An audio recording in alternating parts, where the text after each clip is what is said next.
Good morning, everyone. Welcome to Class 9 English. I'm excited to explore some fascinating topics with you this semester. خوش آمدید۔ کبھی الفاظ کی ایک لمبی لسٹ دیکھ کر سوچا ہے کہ یہ امتحان میں آخر کام کیسے آئے گی؟ تو آج ہم اسی سوال کا جواب ڈھونڈیں گے۔ ہم الفاظ کی ایک عام سی فہرست کو کامیابی کی ایک زبردست ٹول کٹ میں بدلنے والے ہیں۔ تو سوال یہ ہے کہ آخر یہ ہوگا کیسے؟ ایک سادہ سی ورڈ لسٹ امتحان میں گارنٹیڈ کامیابی کیسے بن سکتی ہے؟ چیلنج تو بڑا ہے، لیکن آئیے آج مل کر اس کا حل نکالتے ہیں۔ اور اس کا حل رٹا لگانا تو بالکل نہیں ہے، بلکہ اس سے کہیں زیادہ دلچسپ ہے۔ ہم صرف الفاظ یاد نہیں کریں گے، نہیں، ہم ایک مینٹل ٹول کٹ تیار کریں گے۔ سوچیں، ہر لفظ ایک اوزار کی طرح ہے، ایک ٹول جسے اگر صحیح جگہ پر استعمال کیا جائے تو کسی بھی تحریر میں جان ڈالی جا سکتی ہے۔ تو اپنی ٹول کٹ بنانے کا پلان کیا ہے؟ بہت سادہ، ہم اسے 4 حصوں میں تقسیم کریں گے۔ پہلا حصہ ہے کامیابی کی بنیاد، دوسرا ایکشنز اور ان کے نتائج، تیسرا ایسے الفاظ جو تحریر میں وزن پیدا کریں یعنی ووکیبلری آف ایکسٹریمز، اور آخر میں لوگ، جگہیں اور چیزیں۔ چلیں جی شروع کرتے ہیں پہلے حصے سے، کامیابی کی بنیاد، یعنی وہ ٹولز جو صحیح مائنڈ سیٹ بنانے میں مدد کرتے ہیں۔ کیونکہ دیکھیں، کوئی بھی بڑی کامیابی ایک مضبوط سوچ اور صحیح ذہنیت کے بغیر ممکن ہی نہیں۔ تو آئیے دیکھتے ہیں کہ اس خیانے میں ہمارے پاس کون کون سے اوزار ہیں۔ اچھا، تو ہمارا پہلا ٹول ہے ایپٹیٹیوڈ۔ اس کا مطلب ہے فطری صلاحیت، مطلب کچھ سیکھنے کی قدرتی قابلیت۔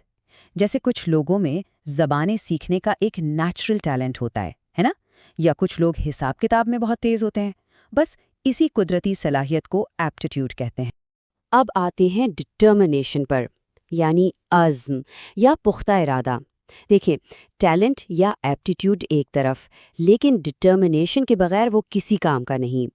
یہ وہ مضبوط قوت ارادی ہے جو کسی بھی مقصد کو حاصل کرنے کے لیے ضروری ہے۔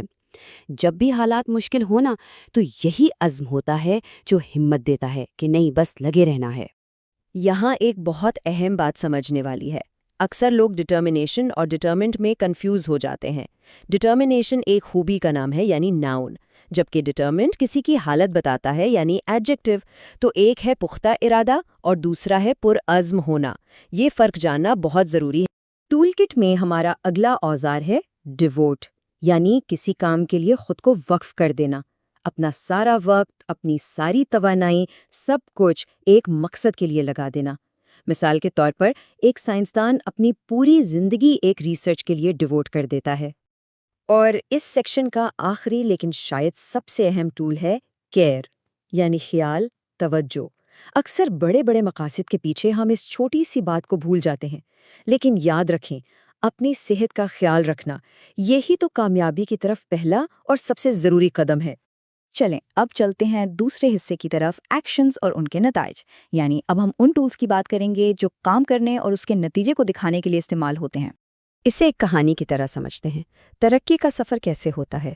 سب سے پہلے علم اور ہنر کو ایکوائر کیا جاتا ہے، یعنی حاصل کیا جاتا ہے۔ پھر اچھی عادتوں کو ڈیولپ کیا جاتا ہے، یعنی پروان چڑھایا جاتا ہے۔ جب یہ محنت رنگ لاتی ہے تو ہم کہتے ہیں ایک بیئرز فروٹ۔ اور اس سب کا نتیجہ کیا نکلتا ہے؟ مجموعی ڈیولپمنٹ، یعنی ترقی۔ اور یہ بات تو ہم سب نے سنی ہے، محنت ہمیشہ رنگ لاتی ہے۔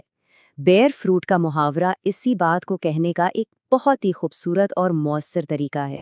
اچھا، کبھی کبھی مدد مانگنا بھی ایک ایکشن ہوتا ہے۔ اس کے لیے ہمارے پاس ٹول ہے آسک فار، یعنی کوئی چیز مانگنا یا درخواست کرنا۔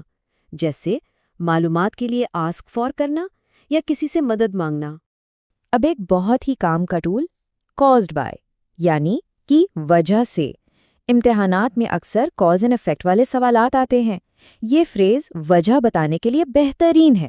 اس سے جوابات میں بہت وضاحت آ جاتی ہے، جیسے بیماری جراثیم کی وجہ سے ہوتی ہے، یعنی کازڈ بائی جرمز۔ ٹھیک ہے جی، اب باری ہے تیسرے حصے کی، A vocabulary of extremes۔ یہ ہیں ہماری ٹول کٹ کے پاور ٹولز، وہ الفاظ جو تحریر میں زبردست تاثر پیدا کرتے ہیں اور ہاں، اچھے نمبر بھی دلا سکتے ہیں۔ شروعات کرتے ہیں ایبسلیوٹ سے، مطلب مکمل، پورا، سراسر۔ جب کسی بات پر بہت زیادہ زور دینا ہونا تو یہ لفظ کمال کا ہے، جیسے ایبسلیوٹ نان سینس یعنی سراسر بکواس، یا ایبسلیوٹ سائلنس یعنی مکمل خاموشی۔ اب ذرا شدت کو ایک لیول اوپر لے کر جاتے ہیں۔ عام روشنی کے لیے برائٹ کہتے ہیں، لیکن بہت ہی تیز روشنی کے لیے استعمال کریں ڈیزلنگ، یعنی آنکھوں کو خیرہ کر دینے والی روشنی۔ جیسے شادیوں میں تیز لائٹس ہوتی ہیں یا کیمرے کا فلیش، وہ ڈیزلنگ ہوتا ہے۔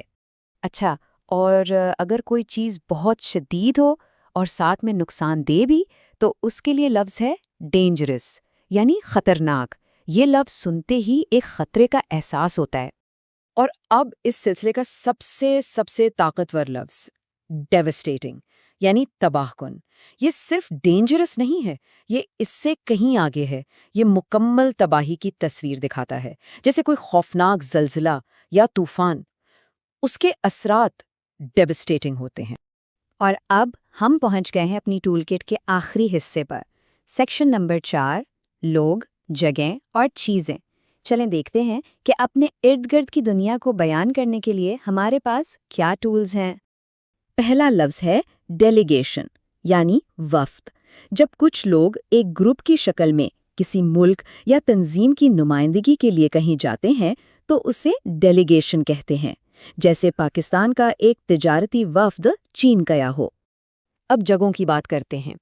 کسی عمارت کو توڑنے کے لیے بریک بھی کہہ سکتے ہیں، لیکن اگر اسے مکمل طور پر مسمار کر دیا جائے، گرا دیا جائے، تو اس کے لیے صحیح لفظ ہے ڈیمولش۔ یہ ایک بہت ہی پاورفل ایکشن ورڈ ہے۔ آخر میں آئیے کچھ اور ضروری ٹولز پر جلدی سے نظر ڈالتے ہیں۔ کاروڈ کا مطلب ہے تراشی ہوئی چیز، جیسے پتھر یا لکڑی سے بنی کوئی مورت۔ ڈیٹیکٹ کا مطلب ہے کسی چھپی ہوئی چیز کا سراغ لگانا۔ بٹس اینڈ پیسز یعنی چھوٹی موٹی مختلف قسم کی چیزیں۔ بسائڈ کا مطلب ہے ساتھ یا پاس، اور اوے فرام کا مطلب ہے کسی جگہ سے دور۔ تو لیجئے جناب، ہماری مینٹل ٹول کٹ اب تیار ہے۔ اور نوٹ کریں، ہم نے صرف الفاظ نہیں رٹے، بلکہ ہم نے 4 الگ الگ خانوں میں ٹولز جمع کیے ہیں۔ مائنڈ سیٹ کے لیے، ایکشن کے لیے، اپنی بات میں وزن پیدا کرنے کے لیے، اور اپنے آس پاس کی دنیا کو بیان کرنے کے لیے۔ تو ٹول کٹ تو اب سب کے پاس ہے۔ اصل سوال یہ ہے کہ اس میں سے کون سا اوزار سب سے پہلے استعمال کیا جائے گا۔ اس پر ضرور سوچئے اور اپنی تحریروں کو بہتر سے بہترین بناتے رہیے۔ Join us and register now for online transformation.